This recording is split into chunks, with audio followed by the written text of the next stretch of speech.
my kitchen, and it's the pile of good intentions. So we are now on Facebook, and let me just tell you who's doing what today. We have a lot of participants, and Rivi is going to sing for us, the Mishaberach. Toby is going to. Deb, we're not hearing you well. And you're the only one that ever tells me that. I've turned up the volume. Can't turn your face. Don't turn your face. That's my better side. Okay. Rivi is going to sing the Mishaberach. Toby Holtzman's going to lead Kaddish and read the Psalm. Debbie Lempert's going to teach today. Okay. And Marcia Strongen is helping us by pushing slides and sharing the screen. And Arlene Fisher is reading the Kaddish list. So, all right, Marcia, you ready? There we go. Rivi, and if you unmute, that would be great. Okay, Marcia, we need the first, yeah.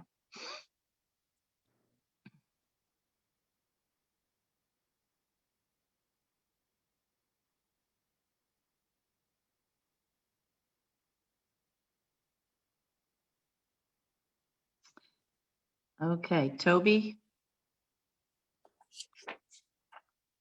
Mishaberach first? Nope. Rivi? Yep. Okay. Mishaberach Avotenu Mikol habracha Laimotenu. May the source of strength, who bless the ones before us, help us find the courage to make our lives a blessing, and let us say Amen.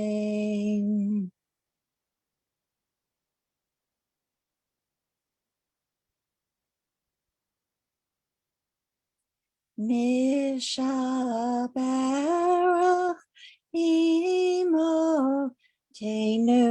Mikol habracha Laotenu. Bless those in need of healing with refuah shlema, the renewal of body, the renewal of spirit, and let us say Amen. Amen. Thank you, Rivi.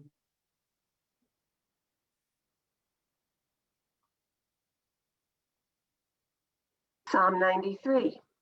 Adonai is sovereign, crowned with splendor. Adonai reigns, robed in strength. You set the earth on a sure foundation. You created a world that stands firm. Your kingdom stands from earliest time. You are eternal. The rivers may rise and rage, the waters may pound and pulsate, the floods may swirl and storm. Yet above the crash of the sea and its mighty breakers is Adonai, our God supreme. Your decrees, Adonai, never fail.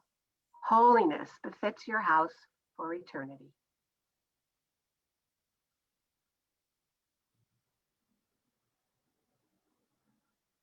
Hello, everyone.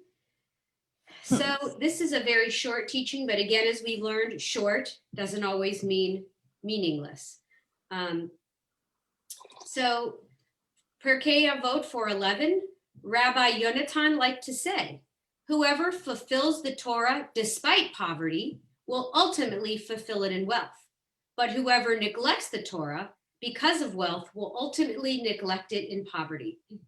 So who is Rabbi Yonatan? We've learned about him before. He was a student of Rabbi Yishmael and a colleague of Rabbi Akiva. And he isn't actually quoted in any of the other Mishnahs. According to Gordon Tucker, he explains this Mishnah in a nutshell. It's all about using your financial resources as an excuse to not study Torah. You can look at it in the positive or the negative. To me, it makes sense that if a person is living in poverty, they would probably have to focus most of their attention on working their job or maybe several jobs just to make ends meet, and might not have time to study Torah. And this would be reasonable and a reason why they might not be able to. However, it would also make sense that a person with lots of financial means would have more time to study Torah. And if they did not study Torah, then that would be a reason to question their intentions. While these circumstances might be true, it doesn't always hold true. All we have to do is look at our sage Hillel, who is poverty stricken with a great need to earn a living, yet he also made time to study Torah. Eliezer ben Harsam, a very wealthy man, had to spend a lot of time dealing with and managing his wealth, and he could have used that as an excuse to neglect study, but he didn't. One's wealth does not have to be the determining factor as to whether or not she studies Torah. Instead, it's more about the degree of commitment that one has. Tamara Lev Applebaum adds another dimension to this Mishnah. She explains that Rabbi Yonatan, as a teacher, understood that teaching Torah was a mission, and that teachers should model the lifestyle and expectations that they teach. Living a life, she says, of morality, justice, and tzedakah. Teachers cannot and should not separate the teachings of the light of Torah from a life of Torah. They need to be a role model for students. They should focus on helping build a community where its members can live their best lives, not focused on building wealth, but instead on helping create a moral society. One can look at this teaching not as being about capital wealth, but maybe more about spiritual wealth. Think back to the impoverished person who, despite his or her situation, still manages to find time to study Torah. This person may not have material wealth, but would likely be the type of person who is satisfied with his or her station in life and feels fulfilled by their community that they helped create. The wealthy person who has the means to devote herself to studying, but does not, someone who focuses her attention on amassing valuable and lavish possessions and neglects Torah, may end up with a life of great wealth, but maybe not of spiritual wealth. So this teaching brought me to think about a couple things. When my daughter was younger, she was very into watching the TV show Hoarders. And I had to endure an episode of two because it was in the living room. In this one particular episode, a mother was a shopaholic and filled her home with so many things that they lined all of the rooms and the hallways. There was just a small path of a walkway for the family to get to their rooms and barely enough room in the kitchen even to prep and eat. While she amassed so many possessions, she was miserable, missing and mourning her child who passed away years before. She had an empty hole in her heart and she tried to fill it with things. Her home was bursting with possessions, but her emotional spirit was drained. I've also heard about lottery winners who amass this great wealth and then spend the rest of their lives squandering all their winnings on material items, landing them in a position often where they were worse off than before they won. And this great wealth left them physically and emotionally impoverished. I remember being a kid and I used to look at movie stars and wealthy people and think, oh boy, I wish I could be like them. But as I've matured, I've realized that this lifestyle has many drawbacks. I have a relative who's relatively famous. I met him once at a family gathering, and his life sounded so glamorous. Who knows if it really was? And he complained how difficult it was to date anyone, that he had to be careful of women who were out there for more than his good looks and his charm. He was really, really scared off because he was worried that either they would get he would date them, they would then go get pregnant and claim it was his. So while it may look like the life of luxury gives you a happy life, I imagine that many people may be materially wealthy, but spiritually and emotionally unfulfilled. And this just got me to think about the fact that it's a good thing to have enough resources in our lives, but we need to have the commitment to lead spiritually and healthy lives. So it's a relatively short teaching, but I thought we could open it up and you can stop the screen share, Marcia, and we could maybe people have any comments on this topic.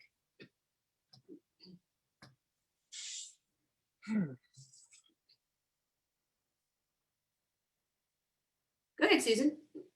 For some reason, I don't know why, but Dolly Parton just came into my mind when you talked about somebody who's famous and yet she is so spiritually strong and so giving.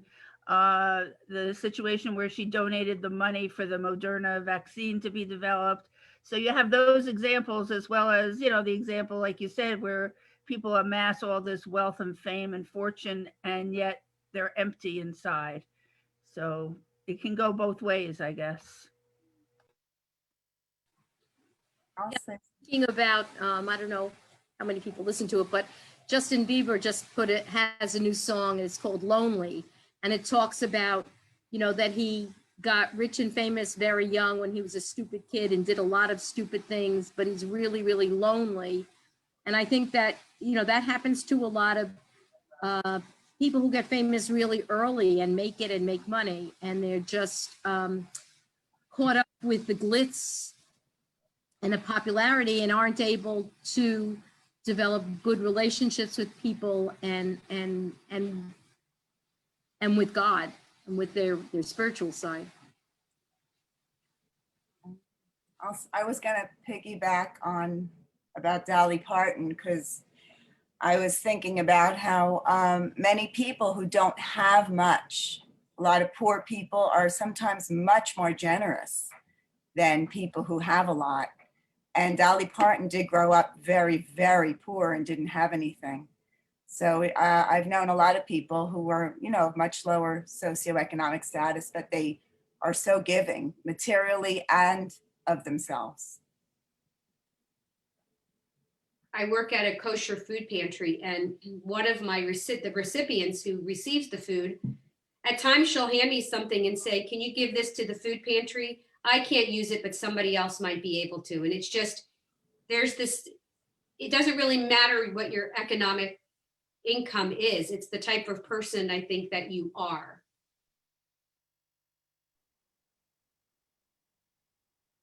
Very quiet group today. Yeah. Mike, I'm not seeing the second page, so hold on. Nope. It's Friday. I think we're tired. So right. I thought, Debbie, I thought the point of this was to say not just about your wealth or your lack of wealth, but your commitment to Torah, either way, and how even a person who doesn't have a lot of wealth, if they study Torah, if they take a class, if they go to shul and participate, they have enriched their lives, even though they don't have the monetary wherewithal to give a lot of money away, say, or to buy a lot of luxury items. And the person who can afford all the luxury and the fancy cars and that big house and everything, who doesn't engage in Torah, that they will be lacking something within themselves and maybe even their families, because they're not setting a good example for their children. They don't do Shabbat, they don't go, you know, they just enjoy all their luxuries. So what are they getting out of this material? So Yeah. I think that God, in his infinite way, brought us to this point through the stupid virus. How many of us have been able to give so much time to the study of Torah as we've done this past year, and how it has benefited us, because God is with us and helping us. I believe that's why my son got divorced, and God saw to it that he moved in with me, so that during this time I wouldn't be alone with this virus. And now I'm studying Torah every day. I'm learning things I never knew I didn't know. And I've met all you wonderful people because of God. Thank you, Audrey. Yeah. Pat, did you have something? Real great. Yeah, I wanted to, when Rita was talking, it really just strikes a chord with me that, sometimes when you don't have the monetary funds to support your community, and so you go and you participate, it not only enriches you, but it enriches your community. There's so much that the community receives from people who are stalwart supporters by their presence and by their participation, and not just by their monetary donation.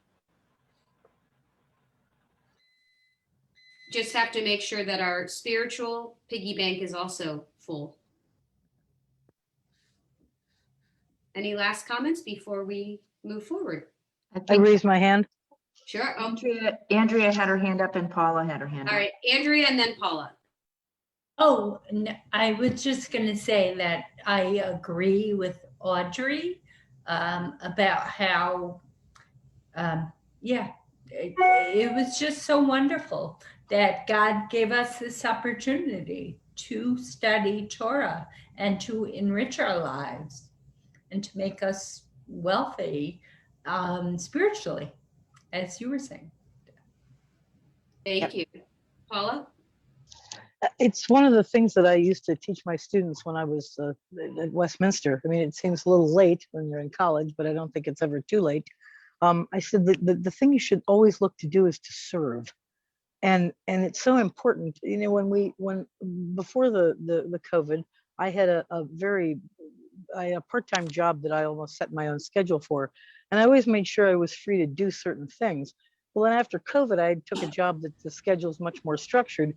And I look for the opportunity to serve in other ways. You're not supposed to talk about things that you do, but I will share with you that there's been a guy on the freeway exit for months, and he's got a sign, and he says, money or food or a job. And I leave the same time every day from work almost, and I see that guy, and I drive around the block till there's no traffic, and I don't carry any cash, but I always carry food. And it's non-perishables, obviously, and he'll take it because he's hungry, and that's kind of the same thing I was doing with the food bank. It's just more direct. It's in a different way, and just giving me that opportunity to be someone who drives past him every day has given me an opportunity to serve, because that's why we're all here. We're only here for other people. We're not here for ourselves. Thank you, Paula.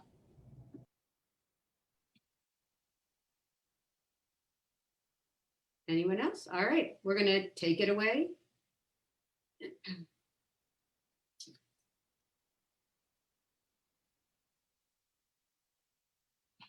Who's reading the Kaddish list? First, Arlene, I am. Right. You may want to take that off until she's done. Okay. We lovingly remember Ivan Stanton, Sylvia Krause, Herb Lubars, Ellen Babbitt, Theodore Fishman, Richard Merrick, Lillian Tobias, Doris Hildebrandt, Ruth Lewis Bloomfield, Michael Klingbaum, Michael Schrank, Shirley Shapiro, Carol Hope Taub, David Levy, Phyllis Gruson Weinstein, Rabbi Eric Wilner, Isidore Goldberg, Bernard Stein, Martin Fasting, Myrna Fasting, Gloria Miller, Dr. Shulamith Reich, Elster, Myrna Samuels, and the following Yortzites of May Holtzman, Lena Wolk. May their memories continue to be a blessing. I'd like to add somebody just for a week. I put it in the chat, but I apologize. Roz Pavane, Pavane. Is that a Yortzite or a?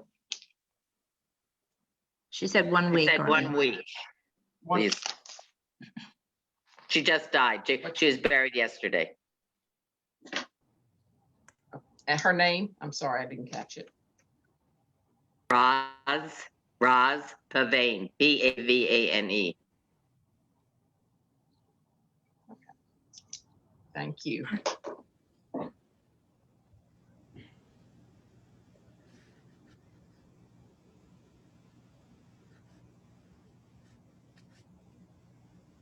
If you're saying Kaddish, please rise. Those of you, and unmute yourself. And those of you who are responding, also unmute yourselves.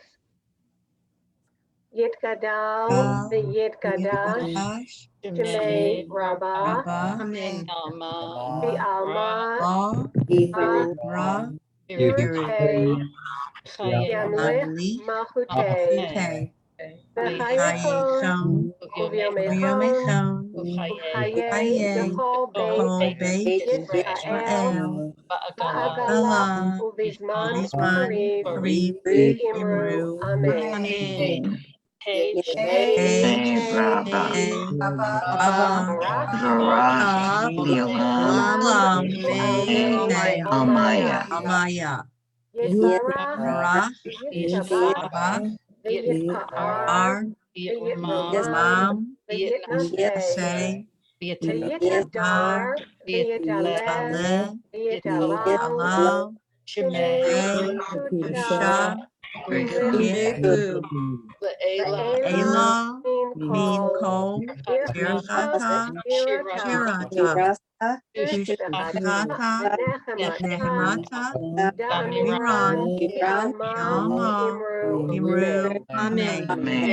Yehe, Mama, Rabba, Min, Amaya, Ayim, Aleinu, Al Kol, Israel, Imru, Amen.